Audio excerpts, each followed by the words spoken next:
ஆண்டவராகிய இயேசு கிறிஸ்துவின் நாமத்தினாலே மீண்டும் இந்த சயின்ஸ் அண்ட் சயின்ஸ் என்கிற நிகழ்ச்சிக்கு உங்களை வரவேற்கிறோம்.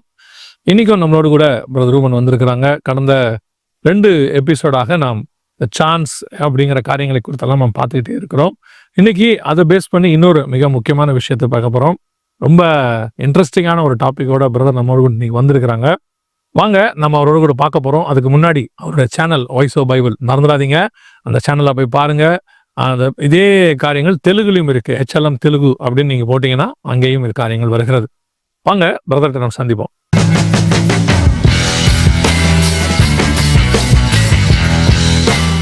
Price lord brother. Praise lord. Thanks for coming. Thanks for your kind invitation. ரொம்ப பிரமிப்பான விஷயங்கள், இத்தனை எபிசோட்ஸ் கர்த்தருடைய கிருபையினால நமக்கு வந்திருக்குது. நீங்களும் அடிக்கடி அதை சொல்றீங்க. நாம இன்னைக்கு மிக முக்கியமான ஒரு இன்ட்ரெஸ்டிங்கான டாபிக், பேசிட்டு இருந்த டாபிக் பார்க்க போறோம். எதை பத்தி அப்படின்னு நீங்களே நேயர்களுக்கு சொன்னீங்கன்னா நல்லா இருக்கும். So price lot. ஸோ இன்னைக்கு நம்ம பார்க்க போறது என்னென்ன பார்த்தீங்கன்னா, ஒரு நல்ல ஒரு ஸ்டோரி, சயின்ஸ்ல அதிகமாக பேசப்படுற ஒரு விஷயத்தை தான் இன்னைக்கு நம்ம பார்க்க போறோம். சயின்ஸ்ல ஸ்டோரி பார்க்க போறோமா? அதை ஸ்டோரின்றும் நீங்க வச்சுக்கலாம், சயின்டிஃபிக் டிஸ்கவரியில் ஒரு பெரிய டிஸ்கவரின்றும் நம்ம சொல்லலாம் அதை. Okay. The story of quantum. Okay. Quantum அப்படிங்கிறத நிறைய பேருக்கு இன்னைக்குமே புரியாத ஒரு புதிரா இருக்குது. அதை பத்தியான காரியங்களை தான் இன்னைக்கு பார்க்க போறோம். இந்த குவாண்டம் அப்படிங்கிற வேர்டை வந்து நான் கடந்த சில வருஷங்களாக நிறைய விஷயத்துக்கு கேள்விப்பட்டுக்கிட்டே இருக்கேன். கம்ப்யூட்டர்ஸ்க்கு வரும்போது கேள்விப்பட்டு இருக்கேன். சில டெக்னாலஜியை பற்றி பேசும்போது குவாண்டம் டெக்னாலஜி அப்படின்னு சொல்லி பேசிட்டு இருக்கேன். ஏன்னா இந்த சயின்ஸ்லேயும் சில விஷயங்களில் மற்ற காரியங்களையும் பார்க்கும்போது இப்போ இந்த ஏஐ டெக்னாலஜி இருக்குது பாருங்களேன். எதுக்கு எடுத்தாலும் ஏஐ, எங்கே போட்டாலும் ஏஐ, எங்கே போட்டாலும் ஏஐ அப்படின்னு சொல்லி சாதாரண ஒரு கிளாஸ் செக் பண்ணுறதுக்கு போனால் ஏஐ டெக்னாலஜியோட கிளாஸ் செக் பண்ணுறோம் அப்படின்ட்டு இந்த செயற்கை நுண்ணறிவுன்னு சொல்லுவது. அந்த மாதிரி இந்த குவாண்டமையும் சில வருஷங்களுக்கு முன்பாக பல இடங்களில் நான் கேட்டுக்கிட்டு இருந்தேன். சினிமா டைட்டில் உட்பட எல்லாத்துலேயும் அதை பற்றி கேட்டுக்கிட்டு இருந்தோம். ஸோ அதை பற்றி ஒன்றும் அப்போ ஒரு புரிதல் இல்லை. ஸோ நீங்கள் நீ குவாண்டம்னு சொன்ன உடனே சரி, அதை பற்றி ரொம்ப இன்ட்ரெஸ்டிங்காக இருக்கும்னு நான் நினைக்கிறேன். ஆமாம், நீங்கள் சொல்கிற மாதிரி காருக்கெலாம் பேர் இருக்குது, குவாட்ரா, குவாண்டா அப்படிங்கிற மாதிரிலாம். ஆமாம், காருக்கு கூட பேர் வச்சிருக்கிறத நான் பார்த்துருக்கோம். ரொம்ப ஒரு ஃபேசினேட்டிங்கான ஒரு நியூ டெவலப்மெண்ட். 1900களில் தான் இது ஃபஸ்ட்டு உருவாச்சு. 120 இயர்ஸ்க்கு முன்னாடி. ஆமாம், இப்போ தான் இந்த டொமைனே 1900களில் தான் உருவாது. இந்த குவாண்டம்ங்கிற பேரே 1900களில் தான் உருவாது. சரி. ஸோ இந்த எவல்யூஷனிஸ்ட் எப்படி இந்த குவாண்டமை யூஸ் பண்ணாங்க, ஏன் குவாண்டமுக்கு போனாங்க அப்படிங்கிற இன்ட்ரோடக்ஷனை பார்த்துட்டு குவாண்டமை பற்றி பார்த்தா இன்னும் கொஞ்சம் நமக்கு பெட்டர் ஐடியா கிடைக்கும். ஸோ ஃபஸ்ட்டு வந்து பார்த்தீங்கன்னா, ஃபர்ஸ்ட் எபிசோடில் இதை பற்றி பேசியிருக்கோம். என்னன்னா, காடுக்கும் பிரபஞ்சத்தில் இருக்க மீதி விஷயங்களுக்கும் என்ன டிஃப்ரென்ஸ் அப்படின்னு நம்ம பார்க்கும்போது அக்வினஸ் சொன்ன ஒரு கூற்றை வச்சு நம்ம பார்த்தோம். அதாவது God is a being whose reason for existence is in himself. So காடுடைய டெஃபினேஷன் வச்சு நம்ம ஃபர்ஸ்ட் எபிசோடில் பார்த்தோம். அதாவது செல்ஃப் எக்ஸிஸ்டிங் பீயிங். இந்த பிரபஞ்சத்தில் பார்க்குற நீங்கள் எல்லா விஷயமும் எடுத்துங்க, அது இருக்கிறதற்கான காரணம் அதுக்கு வெளியில தான் இருக்கும். ஃபார் எக்ஸாம்பிள், இப்போ பூமி எப்படி வந்துச்சு அப்படின்ட்டு நீங்கள் சயின்டிஃபிக்கில் கேட்டிங்கன்னா அவங்க என்ன சொல்லுவாங்கன்னா, சூரியன் மாதிரி ஒரு பெருசாக ஒரு கிரகம் ஃபர்ஸ்ட் இருந்திருக்கு, அது உடஞ்சு தான் சூரியன் ஒரு வேறு வேறு கிரகங்கள்லாம் வந்துச்சு அப்படிம்பாங்க. ஓகே. சூரியனில் ஏற்பட்ட ஒரு கொந்தளிப்பு, அதுலேருந்து இருக்கிற நெருப்பு துகள்கள் அப்படிம்பாங்க அதுக்கு பேர். ஆமாம். அப்போ அது எங்கேருந்து வந்துச்சுன்னு கேட்டால் அது இன்னொரு இடத்துல இருந்து வந்துச்சும்பாங்க. அப்போ அந்த ஐட்டம் இருக்கு இல்லையா, அது எங்கேருந்து வந்துச்சு பார்த்தா இன்னொரு இடத்துல இருந்து வந்துச்சும்பாங்க. வேற ஏதோ ஒரு காசை வச்சு இந்த காசேஷன் வந்திருக்கணும் அப்படிங்கிறது தான் இவங்க சொல்லுவாங்க. தனக்குத்தானா எக்ஸிஸ்ட் ஆகக்கூடிய ஒரு பொருளோ ஒரு விஷயமோ இந்த பிரபஞ்சத்தில் கிடையவே கிடையாது. ஓகே. அது உருவாகணுமே இன்னொன்று தேவைப்படுது, அதுக்கு இன்னொன்று தேவைப்படுது. ஓகே. அதாவது வெளியில இருந்து ஒரு காசு இல்லாம உருவானதா ஒரு பொருள் இந்த பிரபஞ்சத்திலே கிடையாது. இதை தான் நம்ம ஸ்கிரீன்ல நீங்க பாக்குற மாதிரி ஈக்குவேஷனை நம்ம போட்டிருக்கோம். இப்போ X0ன்னு ஒன்று இருக்கு, அதுல இருந்து X1 வருது, இப்படியே போய்கிட்டே இருந்து XN இப்படி போகுது. ஓகே. அப்படி போற பட்சத்தில் இந்த ஈக்குவேஷன் இன்ஃபைனைட் லூப்ல போக முடியாது.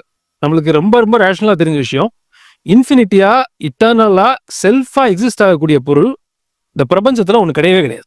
நீங்க பிரபஞ்சம் மென்ஷன் பண்றது பூமியை தாண்டி வெளியே இருக்கிற எல்லாத்தையும் சேர்த்து சொல்றீங்க, யூனிவர்ஸ். ஏன்னா இந்த பிரபஞ்சம் அப்படிங்கிறது வந்து வெறும் பூமியை கூட நினைக்கக்கூடிய மக்கள் இருக்கலாம். இந்த பூமிக்குள்ள அப்படி எதுவும் இல்லாம யூனிவர்ஸ் மொத்தத்துக்கு நீங்க சேர்த்து சொல்றீங்க. ஓகே. அந்த யூனிவர்ஸ் தான் நம்ம வந்து தமிழ்ல பிரபஞ்சம்னு சொல்றோம். அந்த யூனிவர்ஸ் தான் சில இடத்துல காஸ்மோஸ்ன்னு அங்க இவங்க சொல்றாங்க. அதாவது எந்த ஒரு விஷயமும் இப்படி 1லேருந்து 2, 2லேருந்து அடுத்து 2, 4, 4லேருந்து 16 இப்படி போகணும். அப்படி போகணும்னா ஏதோ ஒரு இடத்துல ஸ்டார்டிங் பாயிண்ட் ஒன்று இருந்திருக்கணுங்கிறீங்க. ஆமா. ஓகே. அதுதான் இப்போ நம்ம அந்த ஈக்குவேஷன்ல பார்த்தது. ரைட். ஒருவேளை கொஞ்சம் பார்க்குற வியூஸ் கொஞ்சம் அனாலிட்டிக்கலா, இதை நான் எல்லாருக்கும் சொல்லலை, கொஞ்சம் அனாலிட்டிக்கலா இருந்தா இந்த ஈக்குவேஷனை பார்த்தா உங்களுக்கு ஒரு விஷயம் நல்லா புரியும். செல்ஃப் எக்ஸிஸ்டிங்கா இட்டர்னலி எக்ஸிஸ்டிங்கா ஏதோ ஒன்று இருந்திருக்கணும். தன்னைத்தானே இயக்கக்கூடியதாக எட்டர்னலா நித்தியமா ஒரு விஷயம் இருந்திருக்கணும். நித்தியமா ஒரு விஷயம் இருந்திருக்கணும். அழகா சொன்னீங்க. ஆனா அப்படி ஒரு விஷயம் கிடையாது. கிடையாது. காடை தவிர நம்மள பார்வையில் சொல்றேன். ஆமா, சயின்டிஃபிக்கான கிடையாது. ஸ்பிரிச்சுவலா சொன்னா காடை தவிர அப்படி ஒண்ணு கிடையாது. காடை தவிர ஒண்ணு கிடையாது. இப்ப இவங்க ஒண்ணுனா உடைச்சு போறாங்க இல்லையா? ஒரு பெரிய பொருள் இருந்துச்சு, அதை 2ஆ கட் பண்ணோம்னா 2 பொருள் வரும். அதை 2ஆ கட் பண்ணா இன்னும் 2 பொருள் வரும். இப்படியே போயிட்டு இருக்காங்க இல்லையா? கடைசி போய் இவங்க எங்க போய் கடைசியா புதுசா ஒரு டிஸ்கவரி பண்றாங்கன்னா அதுதான் குவாண்டம். ஒரு 10 உடைச்சா 2 5 ஆயிடுச்சு. அடுத்து 5 உடைக்கிறாங்க, 2 2.5 ஆயிடுச்சு.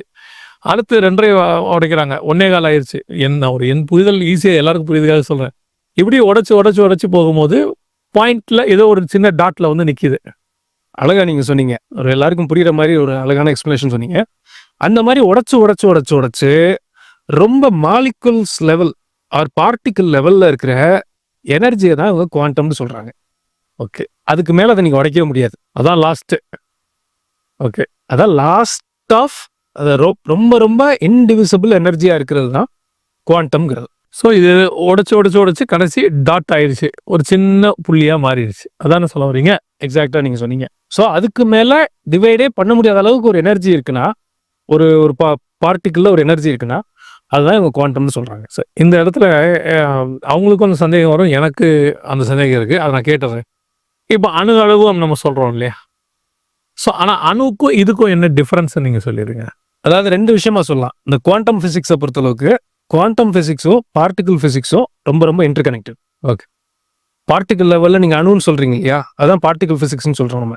அதில் இருக்கிற எக்ஸிஸ்ட் ஆக எனர்ஜி இருக்கு இல்லையா? அந்த ரிலேட்டிவ் பெர்ஸ்பெக்டிவ்ல பார்க்கறது தான் குவாண்டம் பிசிக்ஸ் சொல்றாங்க. ஓகே, இதில் என்ன ஒரு கீ பாயிண்ட் அப்படின்னா, நம்ம கிளாசிக்கல் பிசிக்ஸ்னு சொல்றோம் இல்லையா? கிளாசிக்கல் பிசிக்ஸ் தான் நம்ம காலங்காலமாக படிச்சுட்டு இருக்கிற கடைசி 500-600 வருஷத்துக்கு முன்னாடியிலேருந்தே நம்ம அதை படிச்சுட்டு இருக்கிற லா ஆஃப் தெர்மோடைனமிக்ஸ் இந்த மாதிரி உள்ள காரியங்கள் எல்லாம். ஸோ இந்த லாஸ் வந்து இதுக்கு அப்ளை ஆகாது.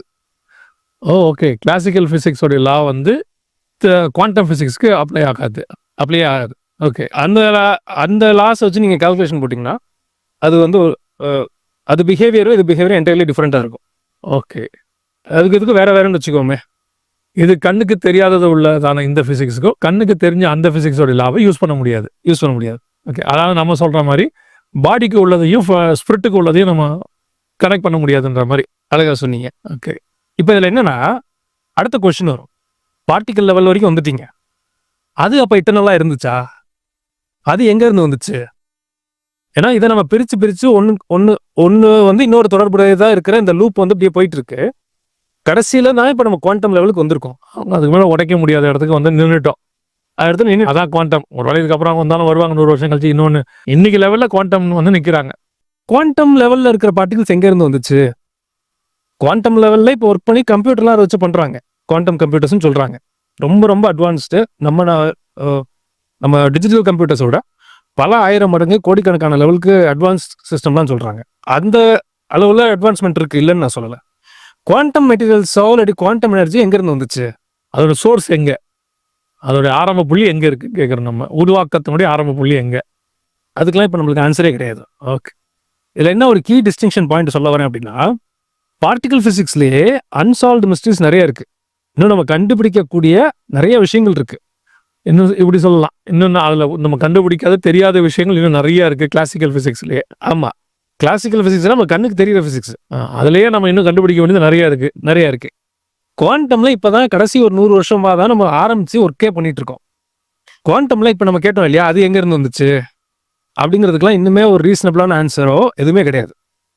இன்னொரு விஷயம் என்னன்னா, ஒரு நல்ல ஒரு பிரில்லியன்ட் பிசிசிஸ்ட் சொன்னதை நான் பார்த்தேன்.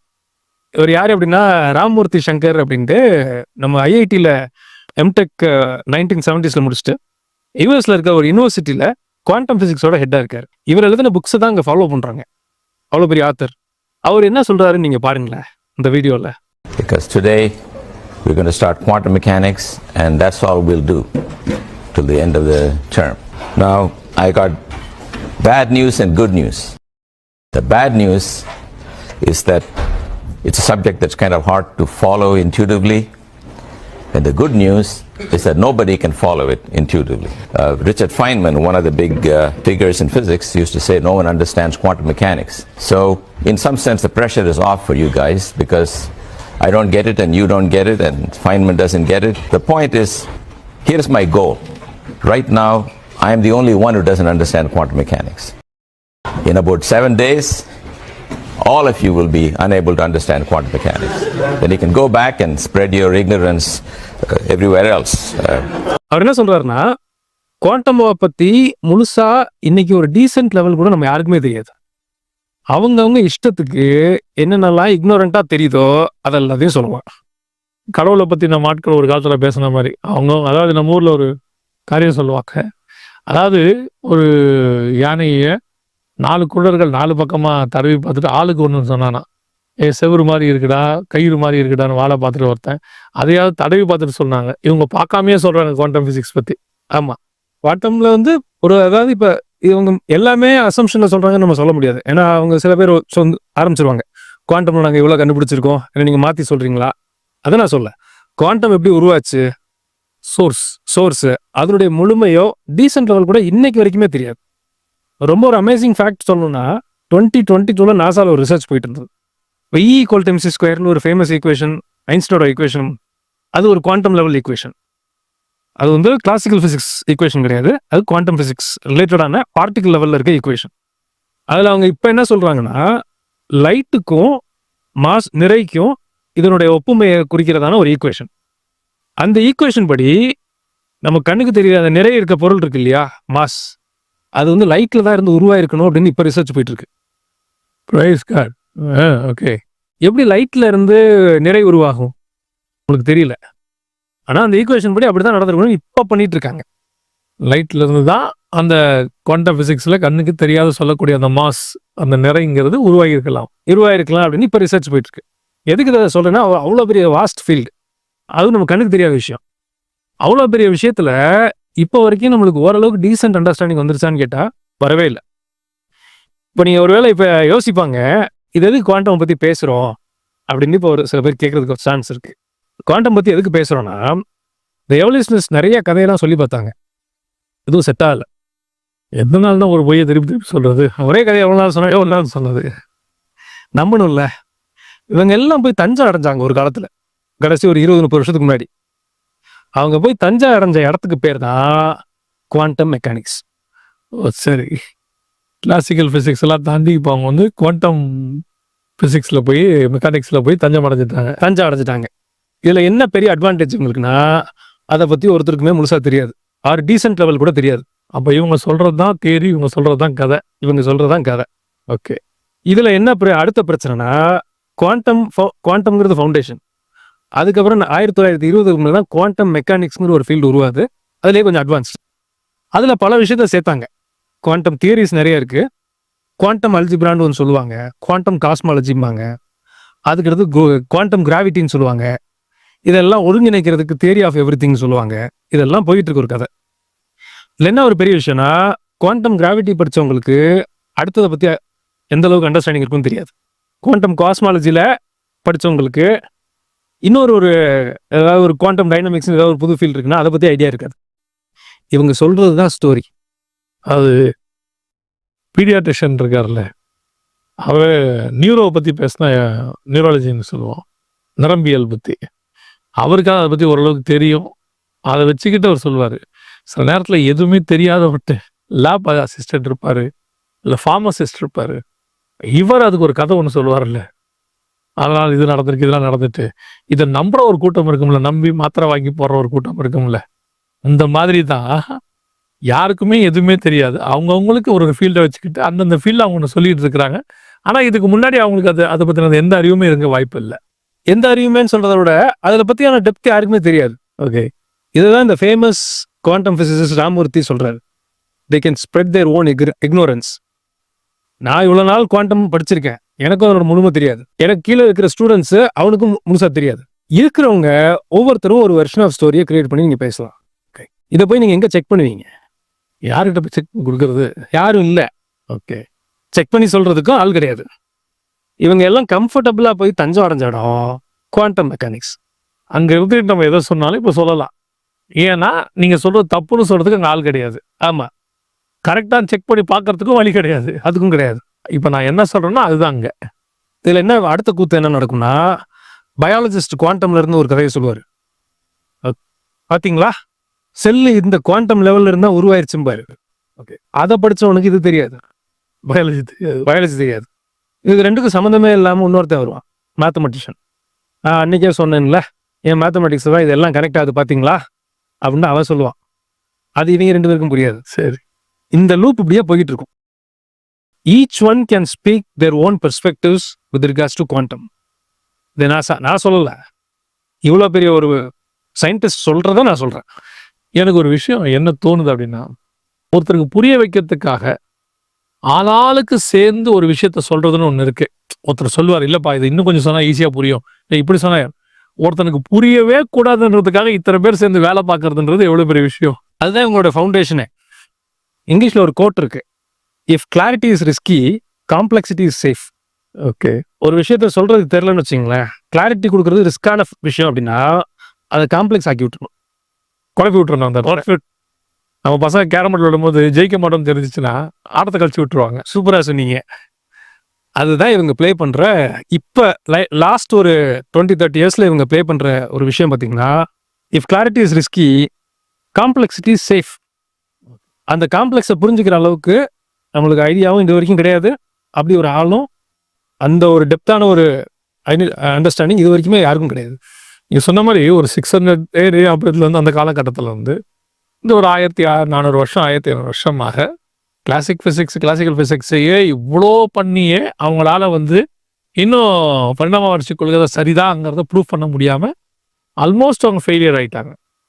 ஒரு சிலர் இன்னும் இல்லை கடவுள் இல்லைங்கிறது அவங்க ஃபிலாசபிக்கலாக கூட பேசிக்கிட்டு இருக்காங்கன்னு வச்சுக்கோங்களேன். பட் சயின்டிஃபிக்கல் ஏத்திசம் வந்து ஆல்மோஸ்ட் ஃபெயிலியர். பல இடங்களில் வந்து காட் எக்ஸிஸ்டுக்கான சயின்ஸே அவங்களுக்கு வந்து சொல்லி கொடுத்துருச்சு. இப்போ ஒரு 100 வருஷமா ஆரம்பிச்சு இப்போ புதுசாக ஆரம்பிக்கிறாங்க இவங்க. இது ஒரு 30-40 இயர்ஸா குவாண்டம் ஆன்சர்ஸ் எவ்ரி திங், அதில் குவாண்டம்ல எல்லாத்துக்கும் ஆன்சர் இருக்கு அப்படின்னு ஒருத்தர் அவர் கை காமிப்பாரு, அவர் இவரை கை காமிப்பாரு. இவங்க எல்லாருக்கும் பிடிச்ச விஷயம் ஏத்திசம். மனுஷங்களுக்கு அப்புறம் இவங்க எப்படி டீச் பண்ணுவாங்க? ஸோ ஏத்திசம் பேஸில் உட்காந்துக்கிறாங்க எல்லாருமே இல்லையா? ஸோ அப்போ ஹாக்கின்ஸ் மாதிரி இன்னொரு ஆள் வருவார். இப்போ வந்து ஒரு புது கதை ஒன்று சொல்லி நோபல் பிரைஸ் கொடுத்து அப்புறம் அவர் சொல்கிறது தான் இப்போ இருக்கும். நம்ம போன எபிசோடில் பார்த்த மாதிரி அவர் ஒரு 30 புக்கு எழுதிட்டு கடைசியாக சாக போகிற நேரத்தில் இல்லை நான் சொன்னதெல்லாம் தப்பு தான் செத்தா யார் கேட்க போகிறோம்? ஒன்றும் பண்ண முடியாது. இதுக்கு போய் நம்ம என்ன நீங்கள் தப்பாக சொல்லிட்டீங்கன்னு யாரும் கேஸ் போட போகிறோம் முடியுமான்னு கேட்டால் அதெல்லாம் எதுவும் பண்ண முடியாது.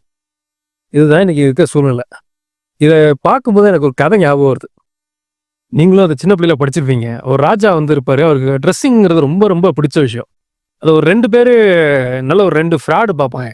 இந்த ராஜாவுக்கு வந்து இவனை ஏமாத்தணும்னா அந்த ட்ரெஸ்ஸை வச்சு தான் ஏமாத்தலாம் அப்படின்ட்டு ராஜா கிட்ட பொண்ணு பொருள்லாம் நிறைய வாங்கிடுவாங்க. வாங்கி தைக்கிறேன் 4 மாசக்கணக்கு ஆக்குவாங்க. ராஜா என்ன பண்ணுவாரு, ஃபர்ஸ்ட் ஒரு மந்திரியை போய் அனுப்பிச்சு அவங்க என்ன தைக்கிறாங்கன்னு பார்த்துட்டு வாங்க. அந்த துணியே இருக்காது, தைக்கிற மாதிரி பில்டப் கொடுத்துட்டு இருப்பாங்க. அந்த மினிஸ்டரை பார்த்து சொல்லுவாங்க, தெரியல உங்களுக்கு ராஜாவோட ட்ரெஸ்ஸு இன்னும் அழகா இருக்கு பாக்குறதுக்கு. மினிஸ்டர் கொஞ்சம் கன்ஃபியூஸ் ஆயிடுவாரு, உண்மையதான் ஏதோ சொல்றோனோ, ஏன்னா அவ்வளோ ஹைப் அவன் கொடுத்து பேசிட்டு இருக்கான். மினிஸ்டர் போயிடுவார். ராஜா கிட்ட போய் புரியலைங்கிறத சொல்றதுக்கு பயம். ராஜா நல்லா தான் பண்ணிட்டு இருக்கான் அவன் அப்படிங்கிற மாதிரி வந்துடுவாப்ல. ராஜாவே ஒரு நாள் போய் கேட்பாரு, பாருங்க உங்க துணி எவ்வளவு அழகா இருக்கு, கண்களுக்கு தெரியலையா உங்களுக்கு, இன்னும் ஆர்டிஸ்டிக்கா நாங்க பண்ணியிருக்கிறோம், ஆனா இங்க பார்த்தா ஒன்றும் இருக்காது. கடைசியில் அவங்க சொல்லிடுவாங்க, இது புத்திசாலிகளுக்கு மட்டும் தான் கண்ணில் தெரியும் அப்படின்ட்டு. படிச்சிருக்க அந்த கதையை. ராஜா ட்ரெஸ் சட்டையெல்லாம் போடாம ரோட்டுல போயிடுவாரு. அண்டர் த இம்ப்ரெஷன் உண்மையதான் சொல்றான்னு நினைச்சேன். இதுதான் எக்ஸாக்டா குவாண்டம் எவல்யூஷனுக்கு ஒரு நல்ல ஒரு ரீசனிங்கான ஸ்டோரி. நீங்க ஆரம்பிக்கும்போது சொன்னீங்கல்ல ஒரு ஸ்டோரியை தான் நீங்க பார்க்க போறோம்னு. பட் இந்த ஸ்டோரியில வந்து முடியும் நான் எதிர்பார்க்கவே இல்லை. ஆனா இன்னைக்கு அப்படித்தான் பல காரியங்கள் வந்து ஜனங்களுக்கு சொல்லப்படுது.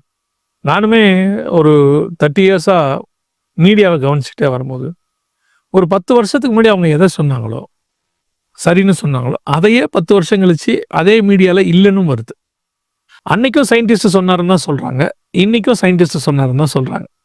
என் வாழ்க்கையில் நடந்த ஒரு சம்பவத்தை என்ன சொல்றேன்னு, ஒரு 20 வருஷத்துக்கு முன்னாடி 20-25 வருஷத்துக்கு முன்னாடி டெய்லி ஒரு கப் காஃபி கொடுத்தா ஹார்ட் அட்டாக் வராதுன்னு சொல்லி ஒரு படித்தேன் நான். அதுக்கு ஒரு சொன்னாங்க, இந்த யூனிவர்சிட்டியில் ஆராய்ச்சி பண்ணாங்க, இப்படி போட்டாங்கன்ட்டு வந்தது. ஸோ அப்போ தான் நான் காஃபி குடிக்க ஆரம்பிக்கிறேன். சரி, ஒரு கப் காஃபி டெய்லி குடித்தா ஒன்றும் ஆகாதுன்ட்டு ஒரு 10 வருஷம் குடித்தாச்சு. காஃபி குடித்த பிறகு ஒரு நாள் வருது, டெய்லி காஃபி குடிக்கிறவங்களுக்கு ஹார்ட் அட்டாக் வரதுக்கு நிறைய சான்ஸ் இருக்குது அப்படின்னு சொல்லி யோசிச்சு ரீசன்ட் ரிசர்ச் சொல்லுது அப்படின்னு. சரி, இப்போ காஃபியை நிறுத்திடலாம், அப்படி இத்தனை வருஷம் குடிச்சிருக்கோம், என்ன பண்றது, இதை நம்பி குடிச்சிட்டோம்ல. இந்த மாதிரி தான் அந்த சயின்ஸ் சொல்லுதுன்னு நம்ம பல நாட்கள் நம்ம ரிசர்ச் பண்ண போறதில்ல, ரிசர்ச் பண்றதுக்கு வாய்ப்பும் இல்லை. அதனுடைய முடிவு என்னவா இருக்குன்னு பார்த்தீங்கன்னா ஏமாற்றமா இருக்கு. அதான் போன வாட்டி கூட நம்ம ஒரு சயின்டிஸ்ட் பற்றி பார்த்தோம். ஆனால் பெரிய விஷயம் என்னென்னா, எந்த ஆராய்ச்சி பண்ணாலும் அந்த ஆராய்ச்சியில் ஃபெயிலியர் ஆகாமல் சக்ஸஸ் ஆகிற ஒரு புக்கு நம்மக்கிட்ட இருக்குது, ஒரு காட் நம்மக்கிட்ட இருக்கிறார். இவர் சொல்கிறத இந்த சயின்ஸ் சொல்கிற அளவுக்கு நம்புகிற அளவுக்கு நம்ம இவர் சொல்கிறத நம்புறதில்லை. ஒரு குரூப்பு சயின்ஸை ரிசர்ச் பண்ணி பார்க்குறதே இல்லை. இவர் சொல்கிறாரு இதை ஆராய்ந்து பாருங்கள்னு வேற சொல்கிறாரு, ரிசர்ச் பண்ண சொல்கிறாரு இவர். அவங்க ரிசர்ச் பண்ண வேணாங்கிறாங்க, அவங்களே பண்ணிக்கிறாங்க, எல்லாமே பண்ணிட்டு ஒரு ரிசல்ட் கொடுத்துட்றாங்க. நீங்கள் அந்த ரிசல்ட்டுக்கு ஏற்று பேசினாலும் ஒரு குரூப்பே சேர்ந்து உங்களை ஆஃப் பண்ணி விட்டுடுது இல்லையா? பட் எவ்வளோ மகத்துவமான ஒரு காட், செல்ஃப் எக்ஸிஸ்டிங் காட். இவங்க சொல்லக்கூடிய எல்லாத்துக்குமான பதிலை 4000 வருஷத்துக்கு முன்னாடி எழுதி கையில் கொடுத்துட்டு போயிருக்கிறாரு. இவங்களால ஒரு 2000 வருஷம் பழைய புக்கை ஜெயிக்கவே முடியல பாருங்க இன்ன வரைக்கும். இல்லை, ட்ரூ நீங்கள் சொல்கிறது ரொம்ப ட்ரூ. ஒரு 1400 வருஷமா இருந்த பிசிக்ஸ்ல இருந்து குவாண்டம் பிசிக்ஸ் தப்பிச்சு இன்னைக்கு வேற ஒரு பிசிக்ஸ் போய் தஞ்சம் அடைஞ்சிட்டாங்க. நீங்க இந்த ஒரு புஸ்தகத்தை ஜெயிக்கிறதுக்கு என்ன பாடுபடுறாங்க, எத்தனை வகையில போட்டி போட்டு எல்லா பக்கமும் கத்திய சுத்தி குத்த பார்த்தாலும் இந்த புக்ல ஒரு இன்ச்சை கூட அவங்களால அசைக்கவே முடியல பாருங்க. உண்மையிலே இந்த தேவனையும் இந்த வேதத்துக்காக நான் கர்த்தரை ஸ்தோத்திரம் பண்றேன். அழகா நீங்க அந்த ஸ்பிரிச்சுவாலிட்டிக்குள்ள வந்தீங்க. இப்ப இதோட மகத்துவத்தை இன்னொரு இது பார்த்துருவோம். இப்போ குவாண்டம்ல இவங்க நிக்கிறாங்கல்ல, பைபிள் என்ன சொல்லுதுன்னு பார்த்துருவோம். அந்த ஃபர்ஸ்ட் ஒரு ஈக்குவேஷன் சொன்னேன் இல்லையா, x0 x1 வந்தது, அப்படியே ஒன்று வந்தது, n வரைக்கும் போனுச்சுன்னா அது இதாயிரும். அப்போ இதுல இருந்து நம்ம இந்த ஈக்குவேஷனை கொஞ்சம் ஆப்டிடியூடா இருக்க ஒரு வியூவர் இருந்தாருன்னா ஒரு விஷயம் நல்லா புரிஞ்சுக்குவாரு. இட்டர்னலா ஏதோ ஒன்று எக்ஸிஸ்ட் ஆனாதான் அதுல இருந்து ஏதோ ஒன்று வர முடியும். அந்த சோர்ஸ் இட்டர்னல்ல இருந்திருக்கணும், அங்க இருந்து தான் இது எல்லாமே ஸ்டார்ட் ஆகிருக்கணும். அதுக்கு காசே இல்லாம இருந்திருக்கணும். ஓகே, அது உருவாக்குறதுக்கு ஒரு சோர்ஸ் இல்லாமல் இருந்திருக்கணும். ஆமா, அப்படி ஒரு விஷயத்தை தான் நம்ம இட்டர்னல் பீயிங்னு சொல்றோம். இதுதான் ஃபர்ஸ்ட் எபிசோட நம்ம பார்த்தோம், God is a self existing being அப்படின்ட்டு. ஃபேமஸ் ஒரு தியாலஜியன் பேசி நான் கேட்டேன், அதுக்கப்புறம் கொஞ்சம் ரிசர்ச் பண்ணதில்ல. பைபிள் என்ன சொல்லுவோம் அப்படிங்கிறதுக்கு முன்னாடி மீதி இதிகாசங்களும் இந்த புராணங்களும் என்ன சொல்லுதுன்னு பார்த்துருவோம். நீங்க எந்த மித்தாலஜி வேணா எடுத்துக்கங்க, எதர் கிரீக் மித்தாலஜியா இருக்கட்டும், இல்லாட்டி சைனீஸ் மித்தாலஜியா இருக்கட்டும், இல்லாட்டி கானானியர்களுடைய தேவர்களா இருக்கட்டும், இது எதனா எடுத்துங்க, ரோமன் காட்ஸா இருக்கட்டும், இதுங்க சொல்றது எல்லாத்துக்குமே ஒரு எக்ஸாம்பிள். எஃபிஷியன்ஸில் நம்ம எபேசியர்ல வாசிக்கிறோம் இல்லையா, பவுல் ஒரு பட்டணத்துக்கு போறாரு, அங்க இந்த ஏட்ரிமஸ் தியான சிலையை பத்தி அவங்க சொல்றாங்க. அவனே என்ன சொல்லுவானா, இந்த சிலை வானத்துல இருந்து விழுந்துச்சுமா. ஆமா, அதே மாதிரி கிரீக் மித்தாலஜி எடுத்துங்க, ஹீலிங்க்கு ஒரு கடவுளை சொல்லுவாங்க. அதுக்கப்புறம் இந்த சன்னை வர்ஷிப் பண்ணுவாங்க கடவுளா. அவங்களுக்கு இருக்க ரிலேஷன்ஷிப் சொல்லுவாங்க, அம்மா அப்பா இந்த மாதிரிலாம் சொல்லுவாங்க. நீங்க உலகத்துல இருக்க எந்த மித்தாலஜி வேணா எடுத்துங்க, அதெல்லாம் என்ன சொல்லுன்னா காஸ்மாஸ்குள்ளதான் சுத்தியே வரும்.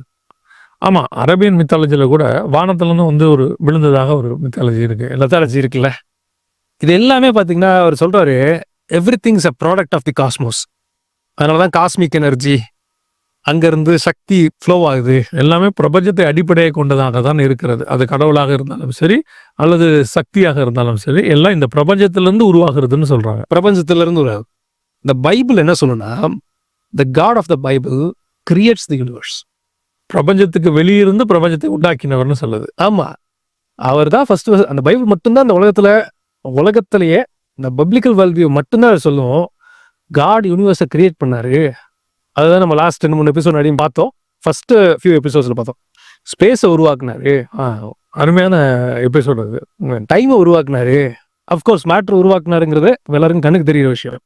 இந்த யூனிவர்ஸ்க்கு அப்பாற்பட்டு ஸ்பிரிட் வேர்ல்ட்ல இருந்து இந்த யூனிவர்ஸை infinite being who is immortal, who has no beginning and no end, who can exist of his own, இந்த infinite being இந்த நித்திய தேவன் இந்த பிரபஞ்சத்தை உருவாக்குனாருங்கிற ஒரு சத்தியத்தை இந்த பைபிள் அவ்வளவு அழகா சொல்லும். ஆதியாகமம் 1ஆம் அதிகாரத்திலே நீங்க சொன்ன இத்தனை விஷயங்களும் அடங்கி போயிடும் அதுக்குள்ளேயே.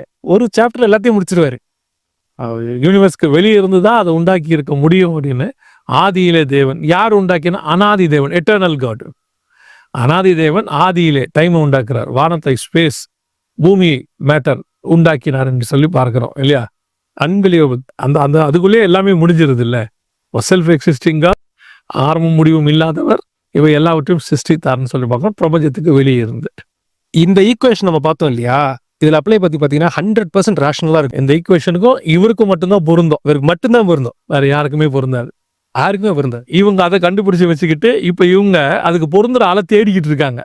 இருக்கக்கூடாதுன்னு நினைக்கிறேன். இருக்கக்கூடாது, இருக்கிறவரை இருக்கக்கூடாதுன்னு நினைக்கிறாங்க. தேடினாங்கன்னா கண்டுபிடிச்சிருவாங்க. ஆமா ஆமா, அது வசனம் அப்படித்தான் சொல்லுது. தேடினாக்க நினைச்சிருவாங்க. இருக்கக்கூடாது. அதுக்கு அடுத்த குவாண்டம்க்கு அடுத்தது ஏதாவது இருக்காங்கிறத இப்போ நம்ம யோசிச்சுட்டு இருக்கிறோம். அதாவது என்னன்னா, இவங்க வந்துட்டு ஒரு அஸ்திவாரத்தின் மேலதான் கட்டுறாங்க எல்லாத்தையும். ஒன்று கட்டி முடிக்கிறாங்க, கோணல் மணலா போகுது, இடிக்கிறாங்க. இன்னொன்று கட்டுறாங்க, இடிக்கிறாங்க. ஆனா இவங்களுக்கு ஒன்று தெரியல, நம்ம அஸ்திவாரத்துக்கு மேலதான் இவ்வளோத்தையும் கட்டிக்கிட்டு இருக்கிறோம். ஆனா இவங்க கட்டி முடிக்கும் போது அஸ்திவாரம் இல்லைன்னு சொல்ல விரும்புறாங்க. அழகான பாயிண்ட் இல்லையா? எக்ஸலண்ட் எக்ஸாம்பிள் நீங்க சொன்னது. ஏன்னா அது மேலே உட்காந்துட்டு தான் இவ்வளோ வேலையும் செஞ்சு பார்க்குறாங்க. ஆனால் எனக்கு நம்ம ஆண்டவர் மேலே என்ன ஒரு பெரிய மதிப்பு கூட்டிகிட்டே போகுது அப்படின்னா, இவ்வளோ பண்ணுறதையும் பார்த்துட்டு அப்படி உட்காந்துட்டே இருக்காரு பாருங்களேன். நம்ம ஏதோ ஒரு இடத்துல நிரூபிக்க விரும்புவோம்ல, இறங்கி ஏதோ ஒன்று செய்வோம்ல. அவர் இது ஒன்று எழுதி கையில் கொடுத்துட்டு, நீ இதை மட்டும் ஜெயிச்சு முடிச்சுட்டு பார்ப்போங்கிறாரு. எழுதி கொடுத்த இதையே அவங்களால ஜெயிக்க முடியலையே, எல்லாவற்றையும் பார்க்கலாம் வசனத்தை மேன்மைப்படுத்தினார், மகிமைப்படுத்தினார். அவரை எங்கே இவங்க இல்லைன்னு சொல்றது, ஜெயிக்க வைக்கிறது. ரொம்ப எக்ஸலண்ட்டான காரியம். ரொம்ப சந்தோஷம். குவாண்டம்க்கு அப்புறம் இவங்க வேற என்ன கொண்டு வராங்கன்னு பார்ப்போம். இந்த சீரீஸ் முழுக்க நான் சொல்கிறேன், 47 எபிசோடாக நம்ம போயிட்டே இருக்கிறோம் இல்லையா? இந்த எபிசோட் முழுக்க இந்த பரிணாம வளர்ச்சி கொள்கை, கிரியேஷன், பெருவெடிப்பு கொள்கை இல்லையா, எவால்யூஷன் தியரி எல்லாத்தையும் தான் பார்க்குறோம். கூடுமான வரைக்கும் இது வரைக்கும் நம்ம நிறைய காரியங்கள் பார்த்துருக்குறோம். இன்னும் சில எபிசோட்ஸில் இதை பார்த்து இதை தாண்டி நம்ம வெளியே இன்னும் கொஞ்சம் போகணும் அப்படின்னு யோசிக்கிறேன். கிரியேஷன்ஸ்க்கு போதுமான ஆதாரம் அல்லது நம்மளால் முடிஞ்ச அளவுக்கு பேசியிருக்கிறோம். இன்னும் ஒரு 2-3 அதிக எபிசோட்ஸ் பேசிட்டு இதை தவிர்த்து ஒரு புதுசாக வேறொரு காரியத்தை குறித்தும் பேசணும்னு ரொம்ப ஆசைப்படுறேன். கர்த்தருக்கு சித்தமானால் அந்த ஆசையை விருப்பத்தை செய்கையை கர்த்தர் உண்டாக்குவார். மீண்டுமாக உங்களை நாங்கள் கர்த்தருடைய வருகை தாமதிக்குமானால் இதே சயின்ஸ் அண்ட் சயின்ஸ் நிகழ்ச்சியில் சந்திக்கிறோம். நான் ஏற்கனவே சொன்ன மாதிரி பிரதருடையதான செய்தியை வைசோ பைபிள் அப்படிங்கிற சேனலில் பாருங்கள். தெலுங்குலேயே வருது, HLM தெலுங்கு அப்படின்னு வருது, அதுலேயும் பாருங்கள். மீண்டும் சந்திக்கும் வரை எங்களுக்காக ஜோம் பண்ண மறக்காதிருங்கள். Thank you brother. Praise the Lord.